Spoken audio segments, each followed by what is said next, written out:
Well, folks, headlines said one thing and the market definitely told a different story. Today, we are joined by someone who never sugarcoats it, Mr. David Fleming, broker of record with Bosley Toronto Realty Group. If you want the truth behind the 2025 headlines and what's in store for 2026, this is definitely the episode for you. For nearly a century, Bosley has been helping to shape the landscape of Canadian real estate. This podcast is an extension of that legacy, our way of staying connected to what matters most to you. Join us as we sit down with leading voices from across the industry and beyond to explore the ideas, trends, and stories that move real estate forward. Whether you're an agent, investor, homeowner, or just curious about the market, there's something here for you. Hello, everyone, and welcome to Like a Boss, the podcast where we bring you real conversations with people shaping the real estate industry. I'm your host, Kristen Bosley, president and broker of record of Bosley Real Estate. David. Yes. Welcome to Like a Boss. I can't believe you're doing a podcast. I'm very interested to know why you added that to your already busy plate. Me too. Yeah. But hey, listen, we're thrilled to have you here. Thank you so much for joining us. Yeah, sure. You, for those of you that don't know, are known for your honesty and willingness to say the things that people won't say. Oh boy, you're putting me on the spot here. Yes. Well, and of course, your witty knowledge as it comes to stats and market trends. Okay. Keep So, listen, I've been privileged to work with you for what, like 21 years? I can't believe you just put a number to it. I did. Yes. It's gone by very, very quickly. Yeah. I started in 2004. I cannot believe I'm in my 22nd year, as they say. Okay. There are people that are that old. There are. Yeah, that's wild. Yes. That's wild. But in that tenure with the company, you're going on a decade at number one. So congratulations. Thank you. Appreciate that. It's very exciting. Yeah, absolutely. Anything else you wish to say to introduce yourself to our audience? Oh, now I'm really been put on the spot. You just said that I'm honest and transparent. No, I am here just to answer your questions, provide some insight and knowledge if I have any. I think you're going to hit me up for stats. That's kind of, you've pigeonholed me as this stats person / nerd, for lack of a better term. Yes, I'm happy to get into some statistics if you would like. Okay, well, we're going to hold on that for a little bit. Okay. Start with something a little fun. Oh, I like fun. Fun's the funnest. Yeah. Amazing. Yeah. Hey, listen. If 2025, if the market in 2025 were a character in a movie or a television show, which of course you also like to reference regularly. Yes, I do. Who would it be and what would its personality be like? I mean, based on my personality here, I feel like I have to go with something from the 80s. I'm thinking a character from Growing Pains, you know, like a Mike Seaver or like a Tony Danza from Who's the Boss. But honestly, I'm going to Saturday Night Live's Debbie Downer, played by Rachel Dratch. I don't know why I have that in my head. It just kind of felt like this year, the media was so incredibly negative. This womp womp, like that Debbie Downer character. And listen, it was a tough year for real estate, but we were on a 20-year bull run. Something was bound to happen. We've had 3 sort of down years. And yeah, if I had to think of a character, it was a total Debbie Downer year. It was just everywhere in the media, negativity. There was nothing positive. I mean, listen, we can get into the numbers afterwards and we can talk about exactly what that looked like. But that's a good opening question. I like that. Okay. Here I was thinking we were going to talk about 90210. Oh, yes. It was a very Brandon Walsh type of year, Brandon and Brenda. Yeah. Can you name their parents on the show? Ooh, you put me on the spot the other day. I remember Dylan, but no. Jim and Cindy Walsh. See, now I really am the nerd that these aren't really statistics. These are fun facts from the 80s and 90s. But yeah, that's a good question. I like that. Okay, so if we're going to go back to your Debbie Downer comment, of course we know that the media likes to sensationalize a little bit. Yeah. There's no question that the market has declined. Would you say that your experience of the market in 2025 was reflective and on par with the media? No, I think that the media always exacerbates the market. So when the things were red hot, the media could not get enough of it. And you remember Toronto Life writing articles about bidding wars and people bribing the sellers with, Leaf tickets and that sort of thing. And now when the market's down, they're exacerbating that as well. So I think there's always going to be hyperbole. But if it bleeds, it leads, right? That's what the media does. That's a great line. Yeah, I didn't invent that one. No. It's a long time media line. Okay. Yeah. All right, great. Well, listen, which segments saw the biggest shifts in Toronto, Southern Ontario, or even across the country? Because I know you track it all. I wrote a blog in the fall where I looked at, and this was September to September data, the Korea Home Price Index, which is a really cool tool. And they track almost all the provinces. For some reason, they don't track two of them, but they track 54 cities. And what I noticed was that Ontario was the hardest hit across the country. So Ontario and BC, for the most part, are down year over year. But what's fascinating is that everything in Quebec is up. Everything in the out east is up. And everything out west, save for, I believe it was Calgary, is up. And then you look at Ontario, where I think they track 23 or 24 different cities, and 17 of them were down. So I think geographically, what was hardest hit were the Oakville, Burlington, Mississaugas. In terms of the particular segments, I think the condo market, there's been a lot of media coverage about that. And of course, we have to divide this into pre-construction, or new homes, as they say, and then resale. Both have been hammered, but there is a non-existent pre-construction market out there right now. So listen, I've never sold a pre-con in 21 and a half years in the business, for many reasons, which we don't need to get into today. But that house of cards was going to fall, and it did in 2025. So that's probably the biggest story, and that's the biggest segment to answer your question. Okay. So we're not going to get into a conversation about your jeans pre-construction video. Oh, yeah. No, that was 2015, I believe. I was trying to make a point to people that just didn't get it, why the pre-construction industry doesn't make any sense. And yes, I use the analogy of jeans. Sometimes to prove a point, you have to go to the lowest common denominator. I also did a video years ago where I compared cake and cake mix. And basically the analogy was a resale condo and one that you had to bake yourself. And why in the world would you pay more for cake mix than for a fully baked cake? And yet people continue to buy pre-construction, and the house of cards eventually did fall. Interesting. Yeah. Interesting. Okay. Well, I mean, I think buyers are a big part of that house of cards. Mm-hmm. Were there any particular buyer segments that you saw shut out of the market in 2025? Yeah, I think the entry-level buyer for condos is just scared stiff. And so what I find fascinating about the market, and I don't want to sound salesy, but it's a great time to buy a resale condo. If you're a young person and you can go and buy a condo for $500,000 that was selling for $650 at the inflated peak of 2022, it's found money. All markets recover. They always have. They will. But that buyer is so afraid of that condo dropping to $490 or $485. And, maybe I don't blame them. It's hard to buy in a down market, but I think that part of the market was, you use the word shut out. I think they're just scared stiff. But I think who's shut out is the move-up buyer.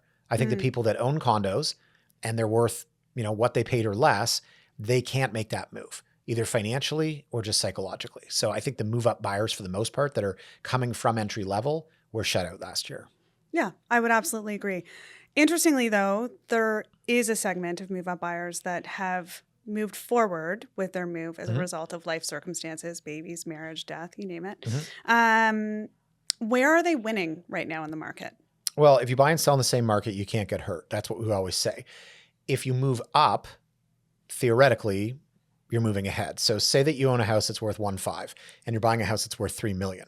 Now, if you were to assume all things equal, that was a 3.3 house, 10%, and that yours was 1.65 house, you're moving up. You're doubling the amount that you're gaining once you purchase. So I think those folks, and I had a lot of those folks last year, I think I had 5 or 6 people in that sort of 2.8 to 3.5. That's a big move. Now, not everyone's doubling in price.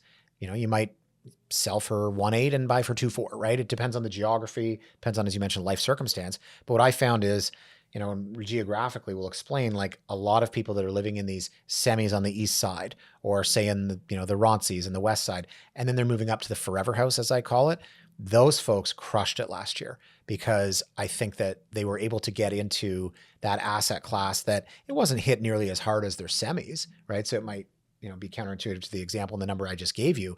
But I would say that in a busier market, there's way, way more people for those move up homes. And even still, in Leaside where we're located, those things are still moving. The builder houses kind of sit, but those resale homes, there are buyers for that. And we found last year, a lot of those folks were taking the time in 2025 to make that move. Yeah, it's the homes that have some character that are moving, that are fully finished and ready to go. Yep.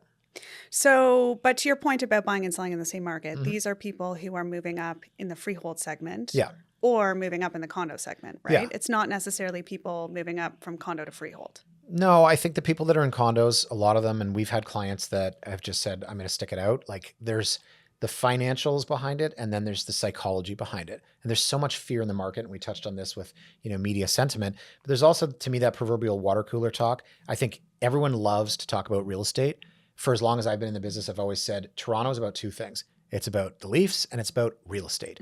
You cannot go anywhere and not expect to talk real estate. And so when people are buying, everyone wants to talk about it. But misery loves company too. And in a tough market, I feel like that young kid that wants to make a move up that's, sitting in their cubicle. Now I'm really typecasting. I think, yeah, everyone's got an opinion. Right. And those opinions, for the most part, are going to be incredibly negative because we had a year where everything was about Trump and tariffs and the economy and recessionary talk. We had an election. What's happening with the Bank of Canada, interest rates. My God, there was so much to discuss. And everyone wanted to discuss it. So I think a lot of folks are just paralyzed, and that's the reason why maybe they're not making the move, even if life cycle would dictate they should, or finances would dictate that they can. Yeah. Also explains why nobody's talking about the Leafs anymore, right? Well, that and they kind of suck. But yeah, I checked out I'm there. surprised to hear you say we're about Leafs and real estate. Well, I should say we were up until a few years ago. It's right. Listen, I checked out on that a few years ago. I was a diehard when I was early 20s, but I can't do it anymore. They're just. I'm so sorry. Yeah, no, I'm it's sorry. okay. Yeah, but those Jays though, wow. Right? Almost had it. Also disappointing. Yeah. Okay. Would have been great for the city. So talking about buyer psychology, you touched on it briefly. Yep. We did see a number of interest rate cuts this year. Mm-hmm. I think the expectation in the industry was that those interest rate cuts would continue to spur buyer activity. Do you feel that we've seen that? No. And I can admit when I'm wrong. In fact, I'd love to. You'd probably tell me otherwise. But I thought in mid 2024, people would get out ahead of rate cuts. This is the way markets have always worked historically, is that the smart money gets out ahead of the rate cuts because rate cuts increase affordability, they increase consumer confidence, they increase market demand, and then of course that increases prices. So sitting here in the mid 2024, I'm saying, wow, this market's going to pop in the fall. And it did not. Then we're coming into early 2025 and I'm saying this market's going to pop. Smart money gets out ahead of rate cuts. And easy for me to say now with the benefit of hindsight, but I think it would have happened if not for the Trump and the tariffs. That scared everybody. And I felt the upward trajectory and then everything just stopped. Yeah. So I think to go from a Bank of Canada policy rate of 5% all the way down to 2.25 now, like you don't need a mortgage calculator to tell you. You can just look at those numbers. Increased affordability across the board and prices have not moved. That is an incredible opportunity for buyers. So I was wrong. I thought a year and a half ago we would start to see some movement in the market. So do I double down now and say that in February of 2026, we will have been 4 years since the peak, the statistical peak in the market? 4 years is a long time. I think that it's going to turn around. I think there's just way too much affordability in the market and there's appetite. But it's like anything else, the snowball rolling down a hill. I think once people get started, others are going to follow. Okay. So I think it's fair to say that you and I have a lot of conversations about real estate. Oh, yeah. You typically tend to speak a lot to clients. Yep. I speak a lot to agents. In my experience, when I speak to people who are not in the business, they typically have a really laser focus on something that they believe really matters in the business that actually doesn't matter to the transaction or to the overall holistic view of buying a property. In your experience with your clients, do you have that one thing that people really gravitate towards that at the end of the day isn't that significant? Yeah. I mean, you mentioned buyers. So I guess what I would say last year across the board, both buyers and sellers, what was overstated was sort of, to be really blunt, was their possession in the market. And what I mean by that is buyers, they thought they were absolute gods. They thought they could do anything. They could offer anything. And this goes back to that whole idea that I have when I said the media exacerbates everything. So too do buyers and sellers. So buyers, it's a buyer's market. Totally agree, but not to the extent that they necessarily thought it was. Buyers were just doing crazy things. And, we're getting emails from clients saying the sellers have to realize, and here's the thing. And you can always make your own argument. Now, on the flip side, the sellers, I mean, they were sitting back and saying, this is Toronto. I've got a house. It's a seller's market. They were not exactly correct on that. So I think that both buyers and sellers really thought, to be blunt, their opinion mattered more than market statistics and market dynamics. And last year, that just wasn't the case. So for me, a lot of what I hear comes down to buyers thinking that the market has not yet bottomed out. And it's interesting because from my position, We have a significant number of agents. I'm privy to a lot of details about deals that have either come to fruition or not. The stat right now is kind of astounding about buyers who are literally walking away in the middle of a negotiation to go and offer on another property Yeah. because they're not happy with the way the seller has interacted or Yep. engaged. Most of that reasoning comes down to them feeling like they're not getting a deal or the Mhm. market hasn't bottomed out. Mhm. So, how do you typically deal with that mindset? Okay, so here's another saying, and I seem to be full of them today. It's better to overpay for a property you love than to underpay for a property you like. And honestly, it sounds salesy, but at the end of the day, if you could maybe get, a 0.5% more on a particular property versus the one that's perfect, like, this is not just a pure investment play. And so if you're dealing in stocks or bonds or mutual funds or gold coins or whatever it is, that's strictly an asset. And most of those, gold bullion aside, they're imaginary, right? They exist in an account. You live in your home. So not to make an argument for, jumping in and buying right now, but what I'm saying is that if your life cycle suggests that now is the perfect time and you think, yeah, maybe I could wait another 3 months, the perfect property is right there. Look, I could give you some numbers and they might sound terrible because, we're a little bit older, but like I remember my second condo, I think I paid $650,000 and I got it by like $2,000. And I remember my dad, who, we're all of the opinion, oh, our parents don't know anything. My dad said to me, boy, that was really dumb leaving it to chance like that. And I thought, what do you know? Well, okay, listen, I lived there for 7 years. It shaped the entire trajectory of my life. I brought my first child home to that condo. If I paid another 10 grand for it, who cares? Because I'm not going to say what I ended up selling it for, but suffice it to say, the market appreciated a lot in that time period. So I think for buyers out there right now, yeah, you could flip a coin and say whether or not you're going to be able to get a better deal in 3 to 4 months. But if you find the perfect property, go for it. You're going to be there for 10 years. It's not going to matter whether you paid $1,000,001 or $1,095,000. Okay. And is that how you're dealing with the buyers who say things like 2025 is going to be the big market crash that we've all been expecting? Because, of course, the media has fed into that mindset too. So is that how you're handling that? Let me give you another anecdote here. Tara, who works on my team, we did a buyer seminar not too long ago, and I had a chart of the average home price from, I think it was 1970 to current. And somebody in the audience put their hand up and they said, where's the crash of '08? I said, it's there. And he said, what do you mean? Now, this is a younger person who's only read about the crash of '08. What was interesting about this is that on this chart, you can't even see the quote unquote crash of '08. Prices dropped about 12% in 3 months. But prices have tripled since then. So you don't see it on a 50-year chart. And so this is to say that at the end of the day, the big crash, I got in the business in 2004. People said, oh, it's a weird time to get in the business. The market's about to crash. What is a crash? A crash is a drop of 50%. It's never going to happen. It never has. When the market has corrected or adjusted from 10 to 20%, it's always come back. So things could get potentially worse in 2026, but by how much? A percent? 3%? 4%? Sure, it's possible. I don't think it's probable. I do think we've bottomed out. I mean, I've gone on record and I said I bought 2 condos in 2024. I bought 1 in 2025. The market's bottomed out. And that's in the worst condo market of all time. You'd be crazy to do that. Well, fortune favors the bold. And I think for buyers out there, people like to buy on the way back up when it's comfortable. But you know what? They pay a lot more for it. So you might have to grit your teeth and take a bit of a risk, but I assure people out there it's going to be worthwhile. Couldn't agree more. So, I'm sorry, I'm still trying to wrap my head around the fact that you're putting me in the same age category as you. But as I, rework my brain, Ish. I'm going to go back to the bank of mom and dad, Okay. which I think in our experience has powered quite a few transactions in the city in Yep. particular. So, are we seeing parents continue to do that, or are they kind of running out of equity in their homes at this point? No, don't underestimate how much money exists in the city of Toronto. And this is going to continue. This will continue forever. It has always happened and it always will. It's not just an age thing. It's just the reality. And so I have clients that are in their 40s that are getting money from the bank of mom and dad. So we saw it when people were younger.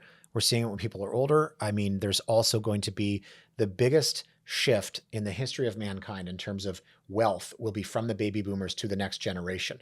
And so as these folks, get older, some of them are passing away, we're seeing all this wealth transferred. So case in point, I went to meet somebody yesterday, parents have passed away, and an only child who's getting this massive, massive inheritance. She is at the age now where her kids, early 20s, they're not ready to buy yet, but that's going to go 2 generations back. I mean, that's wild to think that you're passing that through a generation who's already satisfied, right, into the next generation. So the transfer of wealth is real. It's happened, it's happening, and I don't expect that to stop.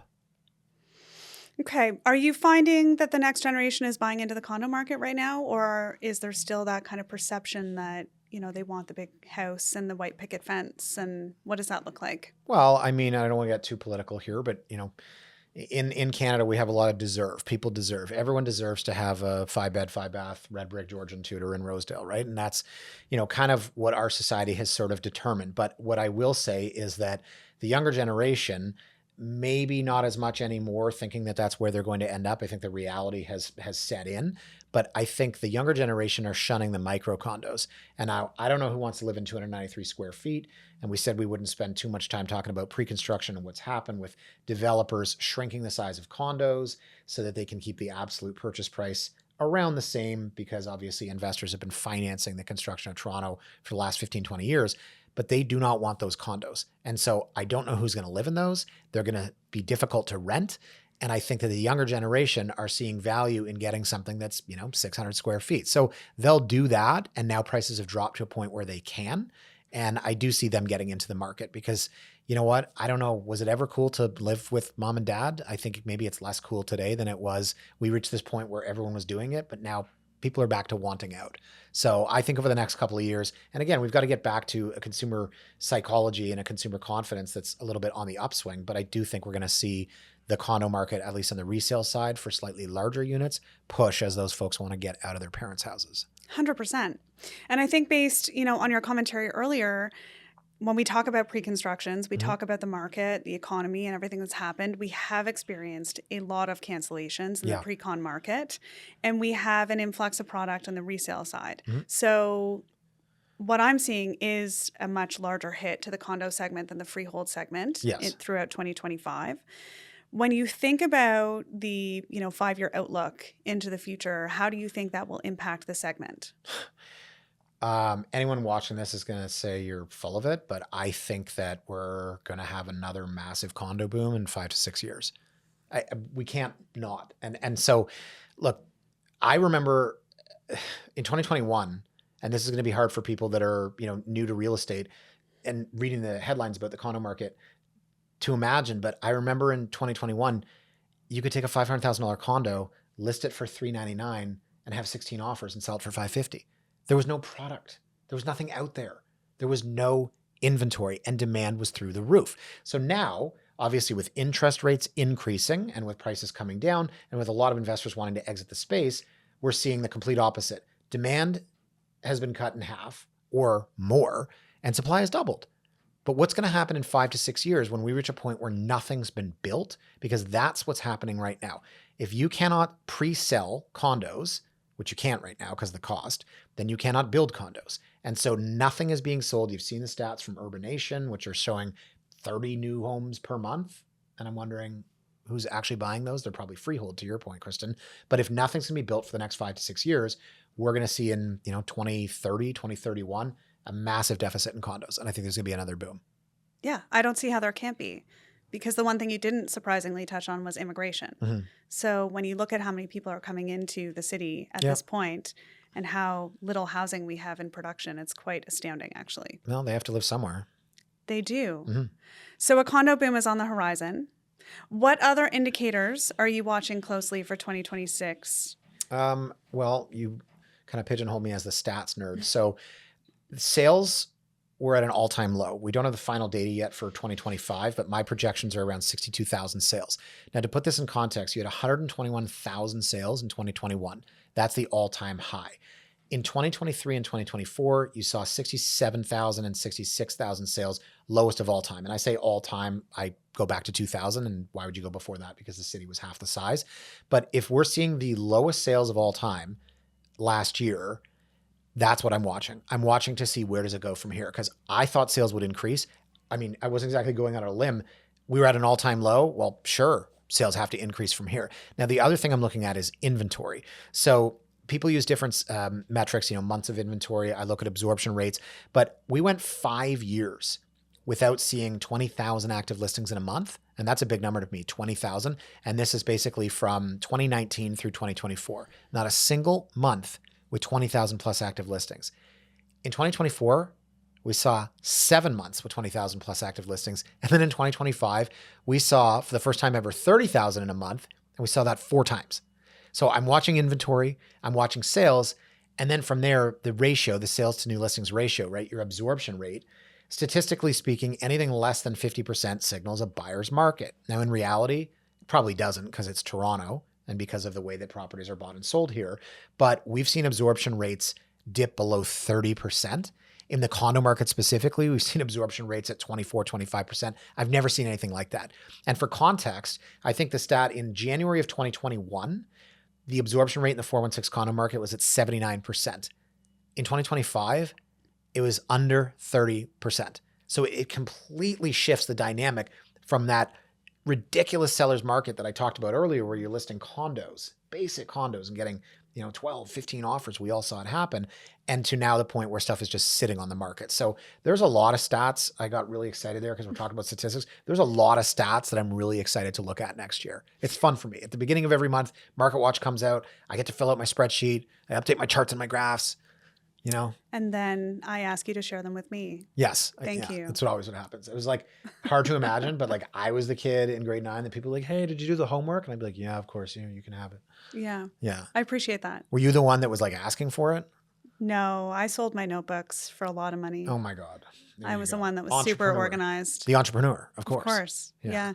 But listen, since you got so energized by that stats talk, I'm going to dig in with one more question here. I think it's fair to say that a lot of economists, when they report in the media and to the industry at large, those are the key factors that they look at, right? So is there anything that you kind of dig into that would surprise people that they wouldn't think to look at? Well, I've always made this argument, like the historical stats that people like to look at, debt to income ratio, and then the ratio of increase in real estate prices to increase in wages. And years ago, I started to say, that doesn't matter.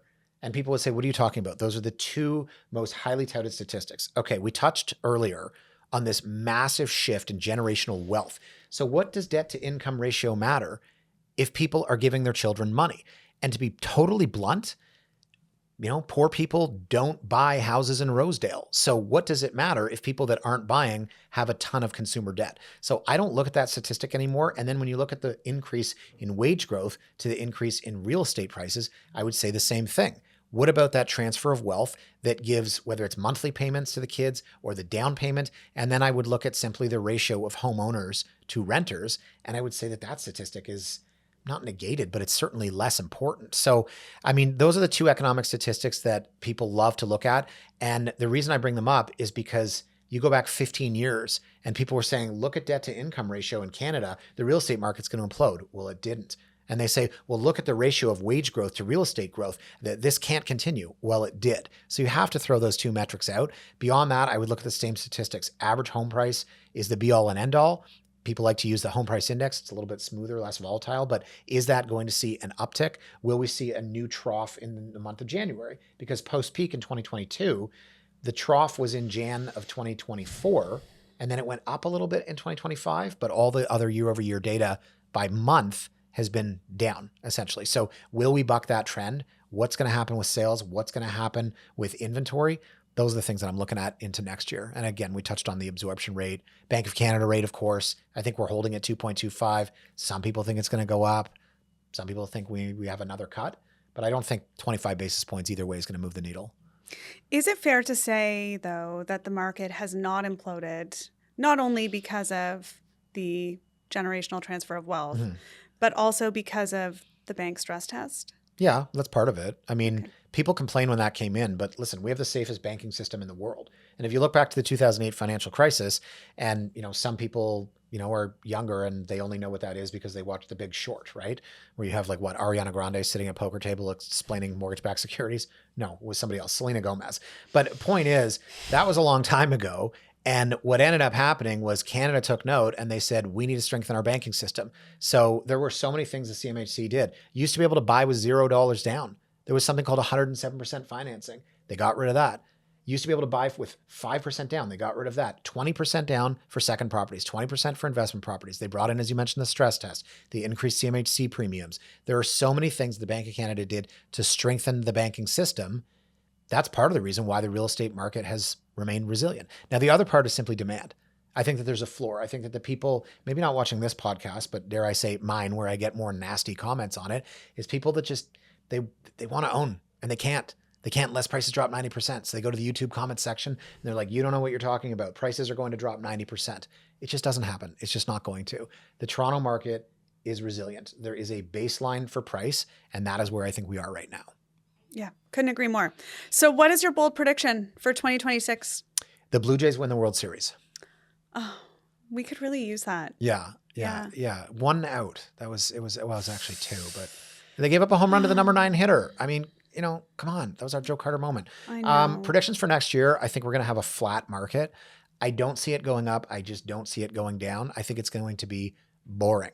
It's boring because if it's not going down and it's not going up, what's the media going to talk about? What's Blog TO going to talk about? Here's a weird positive spin on that word. Okay. What about stable? Stable? Any thoughts on like a little bit of stability? Well, that's the economic term would be stability. But Right. I would say Also positive. Like boring implies like, we're all going to sleep through it. No, that's my cynical side saying that, yeah, it's going to be boring because it's going to be stable. It's going to be flat. It's going to be manageable. It's going to be doable. But I think that market participants need to adjust, and they haven't. So, for example, we used to list properties low, set an offer date, and then we would get multiple offers and sell them. What's happening, and I always use the east side of Toronto as an example, agents haven't learned. And when I have listings in that area, I prepare my clients by tracking every offer night, and maybe 15% of offer nights are producing sales. Will agents learn from that? I don't think they will. I think we're going to continue to do business the way we've always done it, even though it's not working. So my prediction for next year is to be positive. I hope people will start to adapt to this new market, and maybe they'll start to, but sellers need to understand it's not 2022. Buyers need to decide whether or not they want to get into the market or whether they want to hold out for some massive collapse that's not happening. But I think stability is a very good word for it. So that was actually my next question, was the one brutally honest piece of advice that you would give to buyer and sellers today. Yeah. Would you go over and above what you just said? Anything further on that? For sellers, I would say you want to, there's this thing, it hangs on a wall. It's got pages. It's called a calendar. I would want you to look at that and then try to identify the year, because it's not 2022. And sellers are saying the wildest things. I talked to a builder earlier this year and I was rolling through the comparable sales and he said, but you're missing the most important one. And then he gave me the address and I said, this sold 31 months ago. He was like, but I have the same house. So there's a seller that has decided that the market's down except for his house, right? So that's brutally honest for sellers. Get the calendar out. If you're tech savvy, okay, on the phone, you can do it. What year is it? And for buyers, I would just say, tune out the noise. Who cares what your colleague says? Who cares what your friend says? Who cares what your parents? What about you? What about your partner? What about your kids? What are you doing? Why are you moving? Are you pregnant? Are you expanding the family? Do you want to get into that other school district? What are you doing and why? And remember that and take the found money that's on the ground, because the market has dropped. You're picking up that discount. And I think that if we're in a flat market, a balanced market, a stable market, there's no reason not to make the move that you've been planning. I'm really glad that you segued into a tech-savvy calendar approach. Did you know that Because I wasn't going to be able to let that go, that calendar on the wall. Do you still have that in your home? No, but since you asked, yes, I was downloading MP3s on Napster in September of 1998. That's my claim to fame. Okay. True story. There are people that might not know what Napster is. That's what's scary. Or a Blueberry? How long you carried that around for? It was a BlackBerry, but it was blue. Is that what they called it? Don't know. Yeah. All right, listen, thank you so much for your insights. Yeah. This is my favorite part of the show, where I get to ask you anything I want. Oh, I thought you were going to say where you get to end it and go drink your coffee. Okay.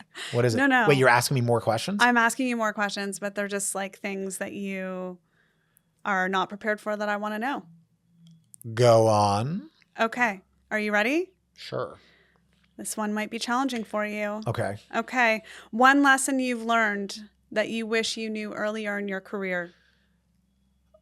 I mean, you're in this whole like be positive thing, but I mean, I would say honestly. It's a mindset, David. It's a mindset. No, I mean, okay, so maybe I'm a cynic then, but I would say that like I came into this at 24 years old and everything was so positive and exciting. And it's very difficult when you're dealing in real estate. There's money, there's emotion, there's status and prestige, there's dreams, there's all that stuff. And what it makes for is, people are the variable. People can be absolutely amazing. I have clients that make me so happy to get up in the morning, and then people can be tough. People can be fickle. And I'm not saying, our clients, buyers, sellers, other agents, but it's tough out there. People are the biggest variable in this business.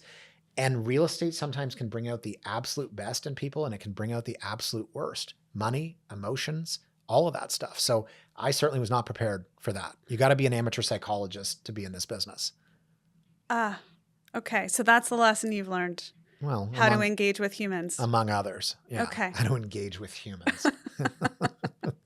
Okay, great. What brings you joy? I don't know. I think usually when I'm invited to a podcast hosted by who might be one of the hardest working people in the business. Perfect. Can I make money now? Exactly. No, I have fun doing this. No, what brings me joy, honestly, you saw that I got all excited when we were talking about statistics. I love writing my blog. I've been doing it since 2007. I like doing my podcasts and my videos. I like dialogue. I like discussion. I like putting stuff out there. And that's when I started my blog in 2007. It was just like an echo chamber, right? I was the only person there and no one read it. And then you start to see the engagement, and it's been almost 20 years, which is scary. But yeah, I love to engage. I love to analyze. I love to discuss. I love talking all things real estate, even when people are negative and angry, which a lot of the city of Toronto is. But, it's a major world-class city. It's expensive, it's tough. Okay, thank you. I love that about you. I was actually more wondering personally what brings you joy. Yeah, no, I knew that's why you were asking that question. And then I immediately choked a bit and then just segued into something business-like. What brings me joy? Oh, gosh. Just coming to the office every morning, Kristen, I got to say. Nothing, hey? I'm going to think about it. What about your cards? Mike. Every time I walk into your office, you have some sort of weird collector card lying around. Weird? No, those are not weird at all. Yeah, well, I'm weird. I don't know that I'm weird. I think, well, let's say, for example, look, if someone had every G.I. Joe man made from 1982 to 1987, would you consider that person weird? Unique, maybe. Okay, well, okay, so G.I. Joe brings you joy. I know. It's art. That's the thing. It's art. Yes, I own every G.I. Joe man from 1982 to 1987. Collecting? Is it fair to say that collecting brings you joy? I named my son after a G.I. Joe man. Yes, I'm aware. I do collect. Kristen knows this about me. Yes, because she always comes into the office and I'm on eBay looking at stuff. And then I have to quickly switch to, some sort of economic website. But yeah, no, that does bring me joy. What do you do outside of real estate? I don't know. We're passionate about real estate is what drives us. And then outside of real estate, you probably have to have the same emotional set. And yeah, for me, it is exactly that. Also, just to humanize you a little bit, you do have two wonderful children. Yes. No, yeah. I have them as well. Yes. One named after a G.I. Joe, apparently. I did name my son Duke after one of the leaders of G.I. Joe. And if I had another boy, maybe I'd call him Flint. Okay. For all the reading that you do. Yeah. What? Maybe I'm going to switch this question to a podcast. Do you have a favorite podcast that you listen to? I don't have time to read okay. I touched on Napster earlier. So I read a book. The last book I read was a year ago, but I read a book called How Music Got Free. And it was about basically the beginning of file sharing and Napster. That was fascinating because I lived through that. And it was really depressing because now I'm reading what is essentially a history book about it. That was the last book I read. Podcasts, you know what? I actually like, there's The Ongoing History of New Music by Alan Cross, 102.1 The Edge. When I'm raking leaves or I'm doing yard work, I listen to that. I listen to, now I'm really going to date myself going with the whole 80s, 90s theme. There's two really good podcasts on the 80s and 90s, everything 80s. And then there's a 90s podcast too. I don't know. Am I stuck in the past? Is that what you're trying to say? Do you listen to The Last Honest Realtor? No, no, absolutely not. You don't want to listen to your own podcast? No, but the other night, my kids were on YouTube doing one of those dance things. And all of a sudden it came up and my son said, "There's Daddy." And my daughter clicked on it And we watched it for about 15 seconds. And then my daughter clicked off and my son goes, thank God, because daddy was so boring. I mean, it's talking about real estate. So of course it was boring, but it was just so cute for him to say that. Yes. Well, that's kind of a kind one. Yeah. My children have some choice feedback for me on this podcast as well. Oh, la la. Yes. Yeah. Hey, last question. Sure. If you were to do a TED Talk, what would it be on? Vintage hockey cards. Oh, something you collect. Well, you already mentioned that earlier. I mean, I like, you're supposed to do a TED Talk on what you're passionate about and what you know a lot about. I know a lot about real estate, but that would be pretty boring. What other than real estate would I consider myself a subject matter expert in? Probably that. All right. Yeah. Listen, thank you so much for your time and for joining us today. Well, thanks for having me. This was Really fun. appreciate it. Hey, we should do it again next month. Should we? No. You come up with the topic. Okay. Okay. Thanks so much. Thanks for sharing your stories, your insights. Really Pleasure. appreciate it. And until next time, Kristen Bosley with Like a Boss. Thanks so much for tuning in. If you enjoyed today's episode, be sure to subscribe, leave a review, and share it with someone who might find it valuable. We've got more conversations coming your way with incredible guests across design, finance, wellness, tech, and more, all through the lens of real estate. A special thank you to our set design sponsors, Stage Right.